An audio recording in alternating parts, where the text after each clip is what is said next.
Et si le phosphate exploité illégalement et pillé des territoires sahraouis occupés était l'une des principales sources de revenus du régime marocain. C'est en tout cas ce qu'a démontré le rapport de l'organisation non gouvernementale Western Sahara Resource Watch. L'ONG appelle toutes les entreprises impliquées dans le commerce avec le colon marocain d'arrêter immédiatement tous les achats et transports de phosphate provenant du Sahara occidental occupé jusqu'à ce que solution au conflit soit trouvée.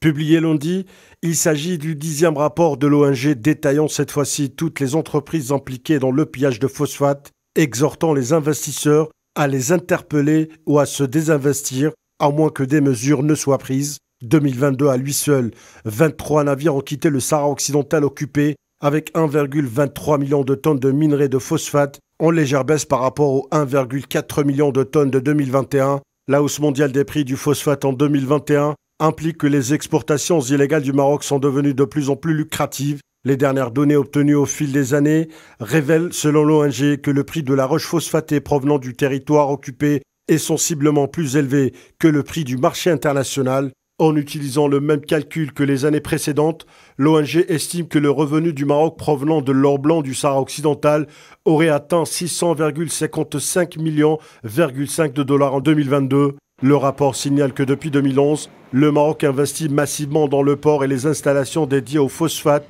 de la dernière colonie d'Afrique pour rendre son commerce plus rentable, malgré les promesses antérieures de ne plus s'approvisionner en minerais de phosphate du Sahara occidental. La société américaine Innophos Holding au Mexique est désormais devenu le plus grand importateur du territoire occupé, selon le document de l'ONG. Le rapport démontre également que les importations vers l'Inde, le Mexique et la Nouvelle-Zélande constituent plus de 92% de l'ensemble du commerce des minerais du Sahara occidental occupé. Le régime marocain utilise des méthodes immorales et illégales pour justifier le pillage des richesses naturelles du Sahara occidental ou pour influencer les décisions en matière de droits de l'homme, comme cela s'est produit lors de l'accord de pêche entre l'Union européenne et le Maroc et qui expire le mois de juillet et qui a dévoilé un scandale de corruption jamais atteint et démontré l'étendue des tentacules du Marzen.